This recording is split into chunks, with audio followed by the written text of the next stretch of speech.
Alhamdulillah, alhamdulillah, alhamdulillahi rabbil alameen. Wassalatu wassalamu ala rasulina Muhammadin wa ala alihi wa sahbihi ajma'in. Nahmadullah ta'ala wa nastaghfiru wa ashhadu an la ilaha illallah wahdahu la sharika lah. Ashhadu anna sayyidina Muhammadan abduhu wa habibuhu wa rasuluhu sallallahu alayhi wa ala alihi wa azwajihi wa ashabihi at-tabi'in khulafa'ir rashidin mahdin min ba'di. وزلمتي على التحقيق خصوصا منهم على الميت خلفاء رسول الله على التحقيق أمر المؤمنين حضرت أبو بكر وعمر وعثمان وعلي وعلى باقي الصحابة التابعين رضوان الله عليهم أجمعين. يا أيها المؤمنون الحاضرون اتقوا الله تعالى فإن الله مع الذين اتقوا والذين هم محسنون. الحمد لله رب العالمين والصلاة والسلام على أشرف الأنبياء والمرسلين سيدنا مولانا محمد وعلى آله وصحبه أجمعين. All praises are due to Allah, Lord of the universes. All praises are due to Allah, who says in the Holy Quran, in Surah Al-Qadr, Bismillah ar-Rahman ar-Rahim. Truly, we have sent it down in the night of power. What will make you understand what the night of power is? The night of power is better than 1,000 months. The angels and the Spirit descend in it by the permission of their Lord with every command. The night is peace until the rising of the dawn. Sadaqallahu al-Azim. May all peace and blessings be upon the Sultan of creation, Sayyidina Maulana Muhammad alayhi salatu wassalam, who said, when people will arise from their graves, I will be the first to arise. When mankind shall gather on the day of Qiyamah, I shall be their leader. When mankind shall remain silent, I shall be their spokesman. When they will be called forward for judgment, I will be their intercessor. When they will lose all hope, I will give them glad news. The flag of miracle on that day will be in my hands, including the keys of Jannat. My status on that day compared to the rest of Bani Adam will be the most supreme. I do not say this in pride. And as long as no Salawat al-Sharif is read during a dua, there is a veil between that dua and the heavens. When the Salawat al-Sharif is read, the veil is removed and the dua is accepted. May peace and blessings be upon him and upon his noble family and his blessed companions, especially upon the four Khulafa Rashidin, Hazrat Abu Bakr Siddiq, Hazrat Omar Farooq, Hazrat Osman al-Ghani and Hazrat Ali al-Murtaza and all those who follow them until the last day. May peace and blessings be upon the Khajagan, the masters of the Naqshbandi way. May peace and blessings be upon the Ottoman Sultans who lived for the honor of the Holy Prophet ﷺ, the glory of Islam and the protection of the Ummah. May Allah love those who love them. May Allah curse those who hate them. May Allah return their rights to them soon. Ameen. Ya ayyuhal mu'minun, O believers. Our hearts must begin to feel the pain of knowing that the honored Sultan of the months, our blessed guest, Ramazan Karim, is getting ready to take his leave. As the Muezzin says, El-Wada to Shahru Ramazan, our spirits are already feeling the pain of separation from the holy month. This is Jumatul Wida. But look at Allah's mercy this year. We still have days of Ramazan left that we can run to do more. We must take advantage of these days because there are days. These are days that Allah is sending us His blessings that allow us to run towards Him. Look at the blessing of this Jummah. Rasulullah ﷺ said, in Ramazan, every day at the time of sunset, Allah frees 1 million such sinners from hell for whom hell had become wajib due to their sins. And in every moment of Jummah in Ramazan, He frees 1 million such sinners from hell who had deserved punishment. May Allah make us to be from them, inshallah. This is the last third of the holy months, the days of freedom from the fire. Today's Muslims, are speaking so much about mercy and so much about forgiveness, but today's Muslims have left off speaking about Jahannam and the reality of Jahannam. But Jahannam, the hellfire, is real. And the reality of Jahannam is such that even the closest angels are terrified of it. The Holy Prophet ﷺ once asked Hazrat Jibreel ﷺ, why is it that I've never seen Mikael laugh? And Jibreel ﷺ said, Mikael has not laughed since the day that Jahannam was created. It is the place of regret. Jahannam is the place of regret and bitter sadness. He ﷺ said, verily the people of hellfire will weep so much that if ships tried to sail in their tears, they would sail. Then they will weep blood in place of their tears. May Allah save us from that sadness and regret. So yes, to ask freedom from that fire. It is not doing something optional. It is something that we must be busy with doing. But in asking for that freedom from the fire, we must understand what is making that fire. What is the fuel of the fire of Jahannam? Allah subhanahu wa ta'ala is saying in the Holy Quran, Bismillah ar-Rahman ar-Rahim, O you who believe, save yourselves and your families from a fire, the fuel of which is human beings and stones, appointed on which are angels, stern and severe, who do not disobey Allah in what He orders them, and do whatever they are ordered to do. Sadaqallahu al-Azim. So the fuel of Jahannam, it is man himself. Inside the people in Jahannam is that fuel that is making the fire. But what is that? What is it inside of us that is giving heat and ignition and fuel to the hellfire? It is those evil characteristics that are burning us from the inside. Holy Prophet ﷺ is saying, verily anger comes from shaitan, and shaitan was created from the fire. Fire is extinguished with water. So if you become angry, then perform wudu with water.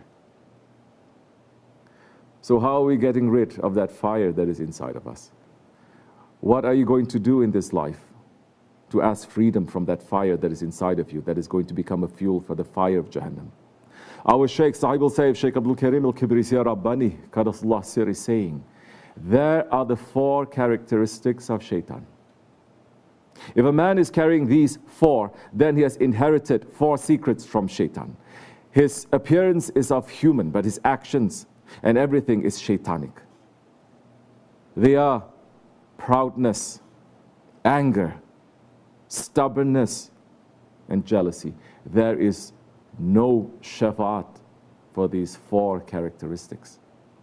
Every man in their nature, in the way they are born, they have them.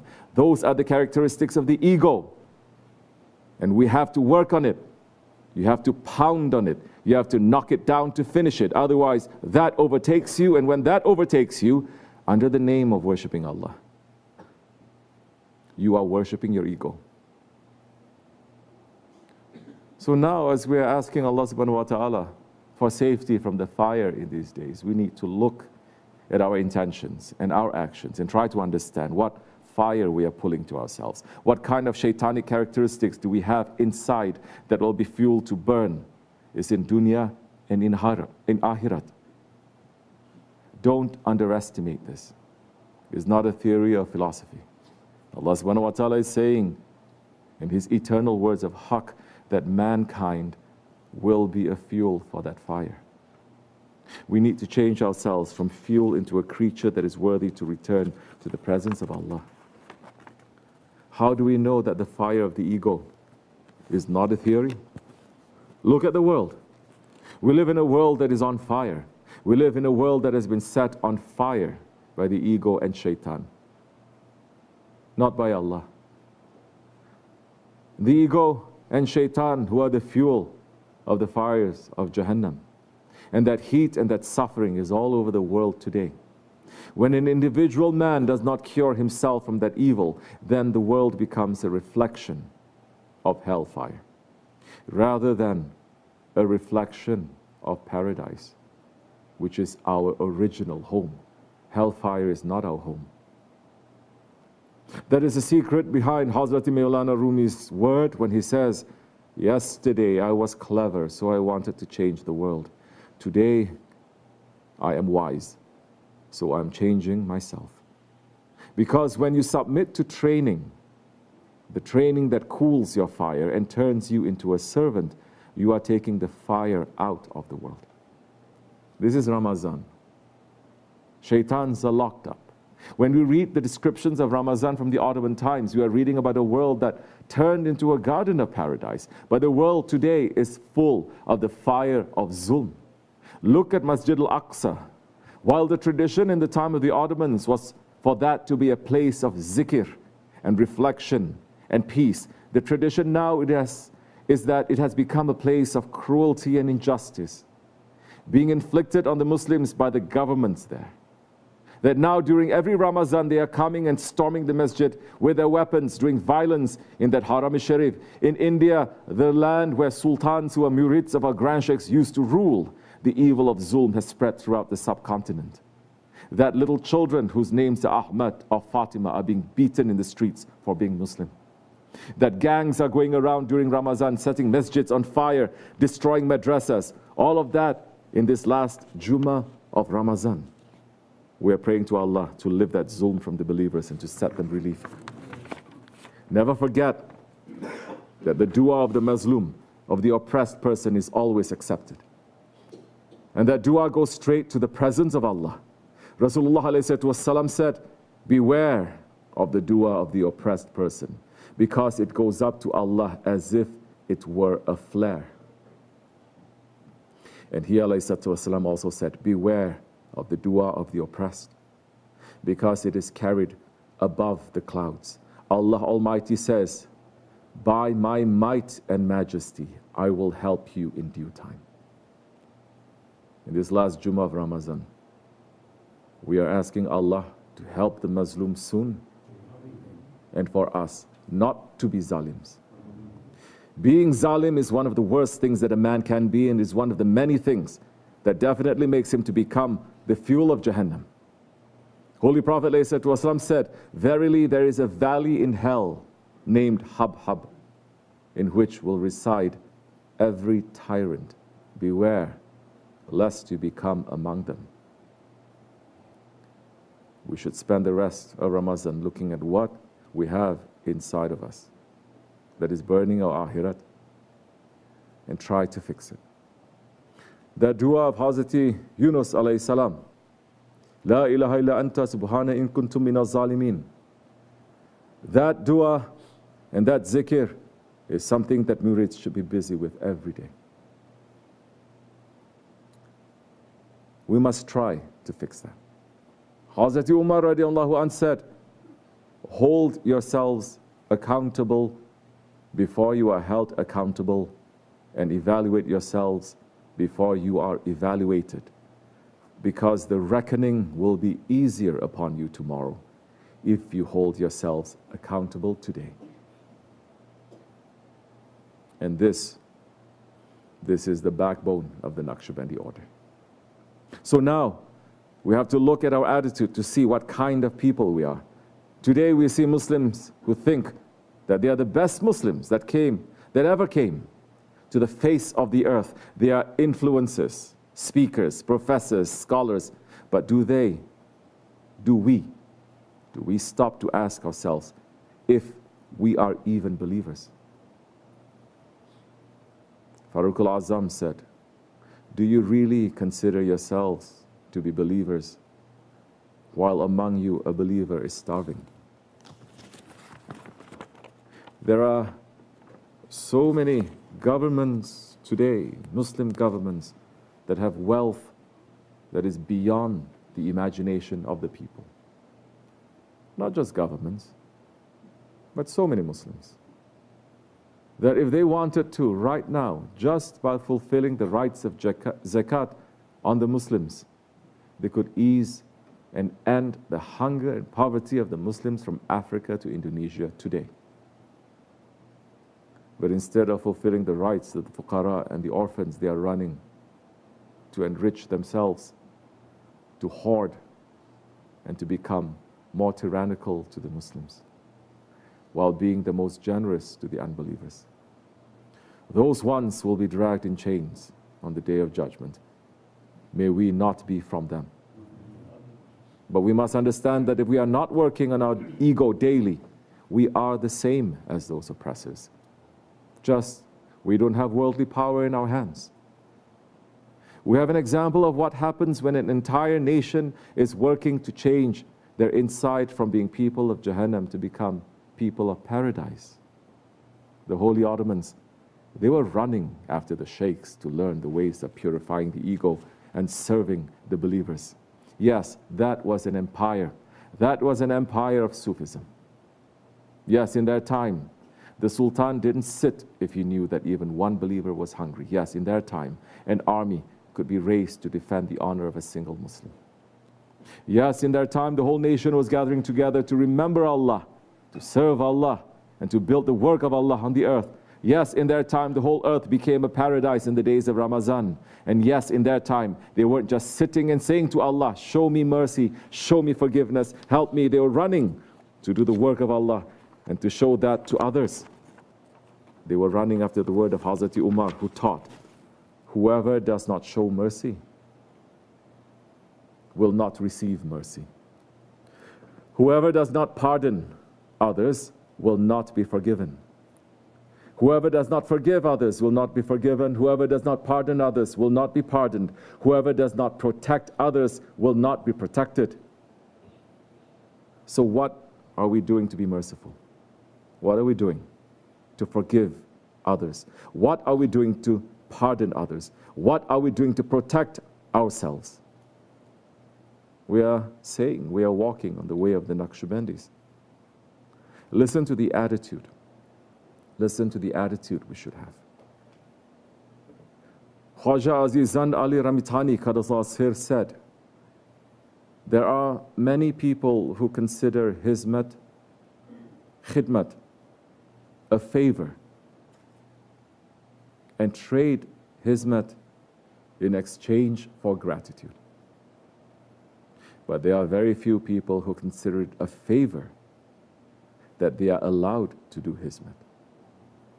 Run to have shukr for the opportunity to do hizmat until nobody complains about you anymore.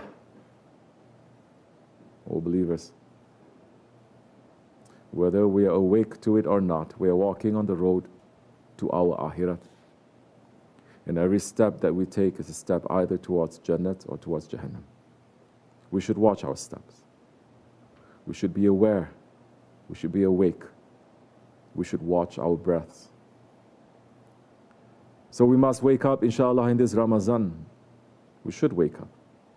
Shaykh Effendi is saying to us, wake up. We must wake up to our own selves. The first thing is to live Islam on ourselves. Then we have to run after rising Islam up. Islam is up. We have to put the support underneath. Today's Muslims, no. They are not doing it because they are running to live for themselves, but they are not even living for themselves, let alone Islam. Sultan Mehmed Fateh Khan and that army that conquered Istanbul, they lived for Islam. They left everything. They left their children, their families, whatever they owned, they left it. When they were going for the sake of Allah, they didn't make plans for turning back. They made plans thinking, I will become a martyr in this war. That's how they went. Oh Muslims, check yourselves. Don't wait for me to say anything on you. Check your own selves and you'll find out with this tester where we are standing, and stop fooling your own selves. We should stop fooling our own selves. Islam is going to take over, but the Muslims, if they are heedless, then Allah is not in need of us. He says, I will create new nations and I will give it to them, as He did. When we became heedless, He took it from us and He gave the power to other nations. If they wake up, they wake up. If they don't, then He will take it from them and He will give it to other nations. This is going to rise. It is the Holy Prophet's order. It is going to come up. It is impossible to go down. We have to look what we are doing in it, how we are preparing ourselves. and how we are making ourselves ready in that way. Not to be heedless 24 hours, yes. Everyone is waiting for Mahdi alayhi salam. But 24 hours, people are heedless. Do you think when Mahdi is coming, he is going to come to tell us, oh, Your Highness, I am here. You want to join me? You want to help my work? If that is what you are thinking, then you are going to think until Judgment Day. You are going to think until Azrael is coming, and you are going to find yourselves on the opposite side when Mahdi alayhi salam is coming. Heedlessness is not accepted for believers. The believer cannot be heedless all the time. From time to time, shaitan may fool, but you have to wake yourself up. If necessary, you have to punch yourself. You have to punish your own self to wake up from that heedlessness. It doesn't matter what is your age. It doesn't matter how tired you are.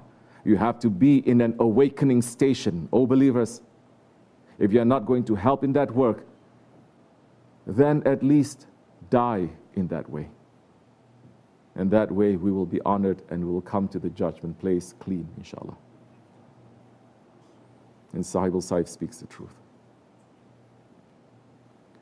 This advice is for all time, and this advice is for us now. We need to be awake and aware of our goal every day, all the time. We have to be awake and aware to our ego so that it doesn't trick us into leaving the way of Allah. This is the last Jummah of Ramazan. Allah made us to gather together every day, to eat together every day, to pray together every day, to listen to Quran together every day, and to listen to the advice of our Shaykh together every day in this dergah. Don't let shaitan return at the end of the month, put a chain around our necks and bring us back into his association. This spiritual association, this sohbat, it is a gift. It is a reflection of the sohbat of the Sahabis around the Holy Prophet ﷺ. Inshallah, if we will carry one thing with us from this Ramazan, let us carry this sohbat and the connection of our hearts. Inshallah, that way we'll reach to the shafaat of the beloved ones on the last day. Because Holy Prophet ﷺ said, Allah will never cast his Habib into the hellfire. Inshallah, those Habibs will keep us with them in this life and the next. We're inshallah saying al-wada to this holy month with the words of Ghawz al-Azam, Shaykh Abdul Qadir Gilani Qadar Sasir. Salam to you, O month of fasting. Salam to you, O month of nighttime prayers. Salam to you, O month of the Quran. Salam to you, O month of heavenly lights. Salam to you, O month of forgiveness and pardon.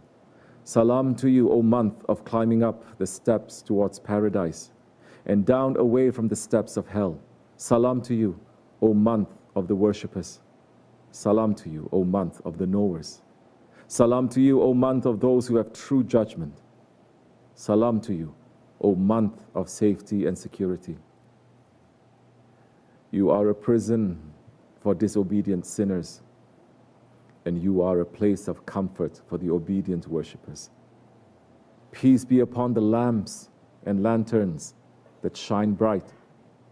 Peace be upon the sleepless nights, sleepless eyes, and upon the streaming tears.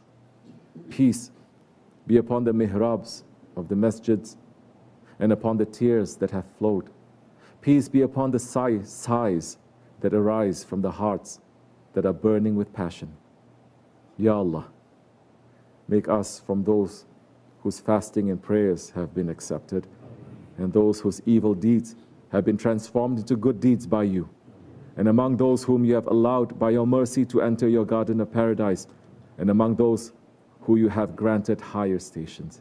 Ya Arhamar Rahimin. Amin, Amin, Amin. Astaghfirullah.